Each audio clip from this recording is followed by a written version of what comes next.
अवधूत चिंतन श्री गुरुदेव दत्त। नवनाथ भक्ति अमृत गोरक्ष जालंधर चरपटाश्च अडभंग कानी समच्छिंदर अद्या सौरंगी रेवाणक भर्तृ संज्ञा भूम्याम बभूवो नवनाथ सिद्धा। श्रीपाद वल्लभ चरितामृतમાં અધ્યાય 32 અંતર્ગત જે નવનાથ ચરિત્ર સંક્ષિપ્તમાં આપ્યું છે તો એને આપણે વિસ્તારપૂર્વક શ્રવણ કરીએ છીએ। નવનાથ ભક્તિ રસામૃત એ ગ્રંથ ગુજરાતમાં આવેલા બિલીમોરા સ્થિત પૂજ્ય શ્રી સાને દાદા ના સંસ્થાન તરફથી પ્રસિદ્ધ થયો છે। નવનાથ ભક્તિ રસામૃત અધ્યાય 30 શિવ તેજોદ્ભવ કૃષ્ણાગર ચરિત્ર। ઉત્તરરાજ એટલે કે વિભાગ 2 છે। પૂર્વ માહિતી આપણે જાણી લઈએ કે જે શશાંગર રાજા હતો એને પુત્ર સંતાન ન હતું, આથી શંકર ભગવાનની એને તપસ્યા કરી। જે તુંગભદ્રા દક્ષિણ ભારતની જે નદી, એ બે નદીનો સંગમ, ત્યાં એને તપશ્ચર્યા કરી સ્નાન સંધ્યા પૂજા ઇત્યાદિ કરતો હતો। એ એક વખતે જયારે સૂર્ય ભગવાનને અર્ઘ્ય આપવા એને ખોબામાં એ સરિતાનું જળ લીધું। એ જળમાં કથા શ્રવણ કરી કે જે શાપિત અપ્સરા સુરોચના હતી, તો સ્વર્ગમાં એને શંકર ભગવાનને મોહિત કરવા પ્રયત્ન કર્યા। શંકર ભગવાને એને શાપ આપ્યો કે તું મૃત્યુલોકમાં જા।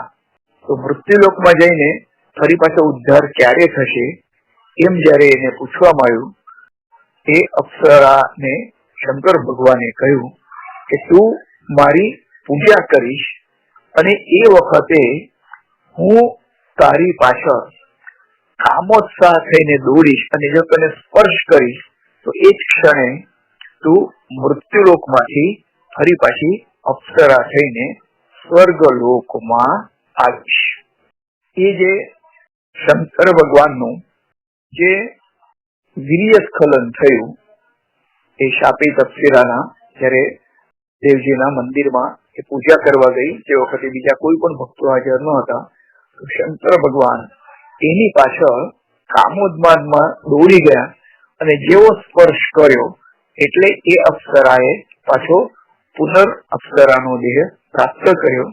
પણ શંકર ભગવાનનું જે વીર્ય સ્ખલન થયું કે શક્તિનું સ્ખલન થયું, તો એ પર્વત ઉપર પડ્યું અને વરસાદની સિઝનમાં એ નદીના જળમાં ભેગું થઈ ગયું અને એ નદીનું જળ જ્યારે શશાંકર રાજા ખોબો ધરીને તેઓ અર્ઘ્ય આપી રહ્યા હતા, તો મનુષ્યના સ્પર્શ થકી એને તરત જ માનવ દેહ ધારણ કર્યો અને ધીમે ધીમે એ વધવા લાગ્યું। તો શશાંકર રાજાને શંકર ભગવાને પહેલા જ કહ્યું હતું કે તું તપસ્યા કર તો તને અવશ્ય સંતાન પ્રાપ્ત થશે। તો એ શશાંકર રાજા અને એ બાળક ધીમે ધીમે વધવા લાગ્યું। એ પોતાની ઘેર લઈ આવ્યો। તો રાજા રાણી એમનું જે કૌંડિન્યપુરી નગર હતું ત્યાં તેઓ આવ્યા અને ધીમે ધીમે એ શશાંકર રાજાનો પુત્ર એટલે કૃષ્ણાગર, તો એ પણ ધીમે ધીમે મોટો થવા લાગ્યો અને એને કિશોર અવસ્થા પ્રાપ્ત થઈ। એટલે રાજાનું થયું કે હવે આના આપણે લગ્ન કરાવી દઈએ અને લગ્ન માટે રાજમંત્રીઓને એને દેશ દેશાવરમાં મોકલ્યા છે અને ઘણા દેશોમાં તપાસ કરી, પણ ત્યાં રૂપનો મેળ ખાય તો ગુણનો મેળ ન ખાય અને ગુણનો મેળ ખાય તો રૂપનો મેળ ન ખાય, એ બંનેનો મેળ ખાય તો ઉંમરમાં ખાસો તફાવત। તો એ બધા વિચાર કરીને શશાંકર રાજા એને થયું કે આ તો ક્યાંય મેળ ખાતો નથી અને એ સમય દરમિયાન એની જે રાણી હતી તો એનું પણ નિધન થઈ ગયું। એટલે શશાંકર રાજાને થયું કે હવે કૃષ્ણાગર માટે જો કન્યા ખોઈએ એના કરતા આપણે પોતાના માટે જ કન્યા ખોલવા માટે રાજમંત્રીને કહી દઈએ. અને એમણે કહ્યું કે હવે મારા માટે તું પત્ની તરીકે રાજકન્યા શોધ. અને એમ કરતા કરતા એમના જે રાજમંત્રીઓ છે દેશ દેશાવર ગયા છે અને તેમણે એક કન્યા ચિત્રકૂટ રાજાની, જે રાજા ભુજધ્વજ હતો, તો એની જે કન્યા ભુજાવતી હતી તો તેની સાથે શશાંકર રાજાના લગ્ન નક્કી થઈ ગયા. થોડાક સમયમાં ભુજાવતી શશાંકર રાજા સાથે પરણીને વિદર્ભ દેશમાં એ સામ્રાજ્ય થઈને કૌંડિન્યપુરના રાજમહેલમાં આવી છે.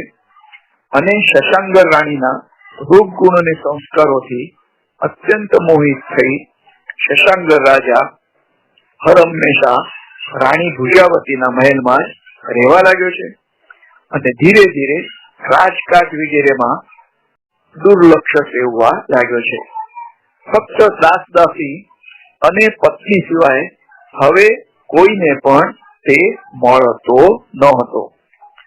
રાણી જે ભુજાવતી હતી 13 વર્ષની થઈ ગઈ છે અને ભુજાવતીમાં સ્ત્રીત્વ પૂર્ણતા પામ્યું છે.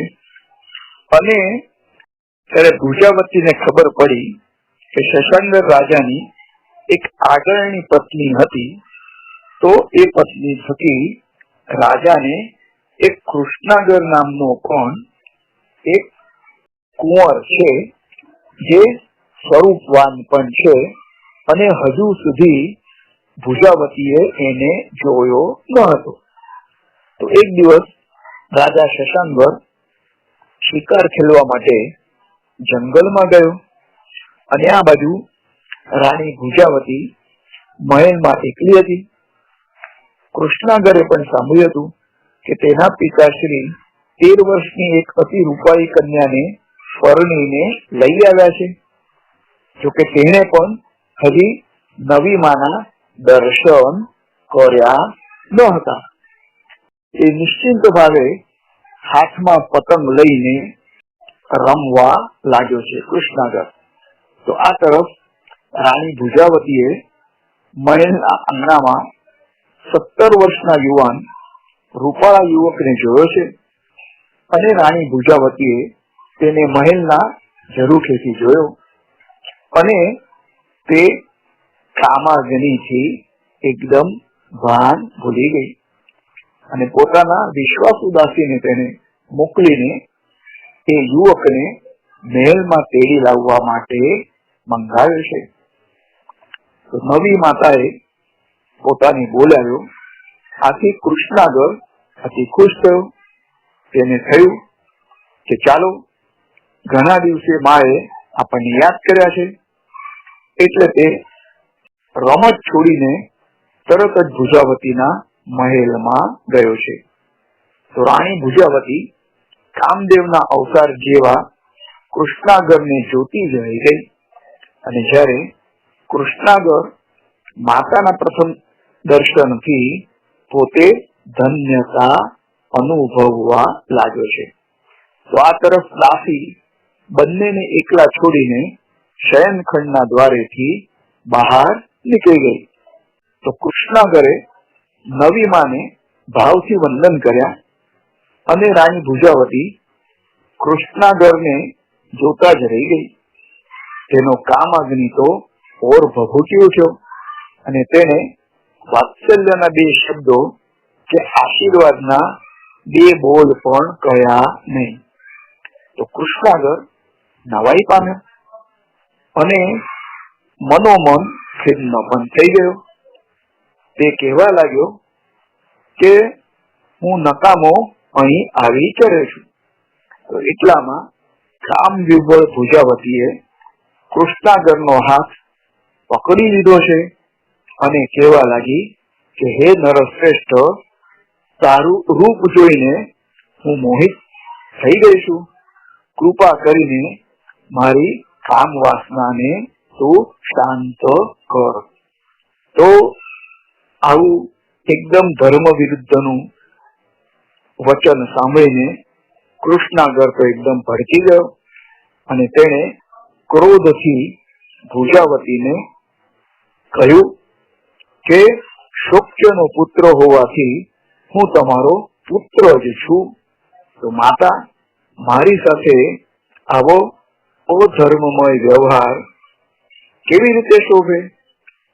તમે તો મારે માટે નિત્ય વંદન કરવા યોગ્ય છો, પરંતુ કામાતુરાણામ ન ભયમ ન લજ્જા.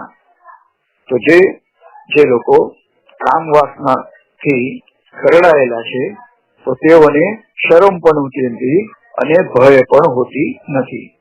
તો એ જ રીતથી એ ભુજાવતીએ કૃષ્ણાગરનો હાથ વધુ જોરથી પકડ્યો, એટલે કૃષ્ણાગરે એક જ ઝાટકે હાથ છોડાવતા કહ્યું કે જગતમાં કોઈ પણ માતા તો એના જેવી પાપીણી આ દુનિયામાં નહીં હોય, અને જે પોતાના પુત્ર સાથે વ્યભિચારની ખેવના રાખે એ તો અત્યંત નિંદનીય જ હોવી જોઈએ.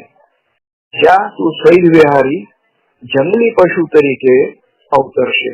આમ કૃષ્ણાગરે ધિક્કાર સાથે એ મહેલની બહાર નીકળી ગયો અને પોતાની રમતમાં પાછો જોડાઈ ગયો છે. તો આ બાજુ રાણી ભુજાવતીએ જાણ્યું કે આ તો શોક્યનો પુત્ર કૃષ્ણાગર હતો, ત્યારે એના હોશ કોશ ઉડી ગયા અને તે ભયથી વિભોર થઈ ગઈ. દાસીને તેને તરત જ બોલાવી અને કહ્યું કે અરે ગજબ થઈ ગયો અને ઘોર સંકટ આવી પડી છે. એ કોઈ પર પુરુષ નહીં પણ શોક્યનો પુત્ર જ હતો. હવે શું થાય? એ તો મને ધિક્કાર તો ચાલ્યો ગયો. હવે ચોક્કસ આ વાત રાજા શશાંકરને કાને જશે તો મને પણ પ્રાણદંડ ભોગવવો પડશે. પણ તે પહેલા જ હું આત્મહત્યા કરીને મારો પ્રાણ છોડી દઈશ, કારણ કે જગતમાં મારી અપકીર્તિ થશે કે માં જાતે કરીને પુત્ર સાથે વ્યભિચાર કરવા તૈયાર થઈ આ કાળી કીડી સાથે હું નહીં મરું. મને વિષ અથવા શસ્ત્ર આણી આપ. અને દાસીએ રાણીને યુક્તિ પ્રયુક્તિથી શાંત કરી. તો દાસીઓ પણ ગજબની હોય છે. તો એ દાસીએ આ ભુજાવતી રાણીને સલાહ આપી કે તમે એક કામ કરો, કૃષ્ણાગર રાજાને કઈ કે એના પહેલા રાજા જયારે આવે ત્યારે તમારે જ એ રીતથી કહેવાનું કે આ કૃષ્ણાગરે મારા તરફ દ્રષ્ટિ બગાડી અને મારા પર બળજબરી કરવા લાગ્યો, એટલે મને તો થયું કે આ દેહનો મારે અંત જાણવો જોઈએ, પણ ફક્ત આપને જાણ કરું અને તમારે છેલ્લા દર્શન લઈ લઉં એટલા માટે હું જીવતી રહી છું. તો આ રીતથી આ જે રાણી છે એને દાસીએ સલાહ આપી અને રાણીએ એ જ પ્રમાણે કર્યું. તો જ્યારે શશાંકર રાજા વનમાં મૃગિયા રમીને પાછો આવ્યો શિકાર કરીને, તો એના પછી શું થયું એ કથા આપણે આગળના 31મા અધ્યાયમાં શ્રવણ કરીશું. ગોરક્ષ જાલંધર ચરપટાશ્ચ અડબંગ કાની ભમચિંદ રાજ્ય સૌરંગી રવાણક ભર્તિ સંધ્યા ભૂમ્યામ બભૂવુર નવનાથ સિદ્ધા. નવનાથ ભક્તિ રસામૃત અધ્યાય 30 ઉત્તરાર્ધ એટલે કે ભાગ 2 સમાપ્ત. અવધૂત ચિંતન શ્રી ગુરુદેવ દત્ત.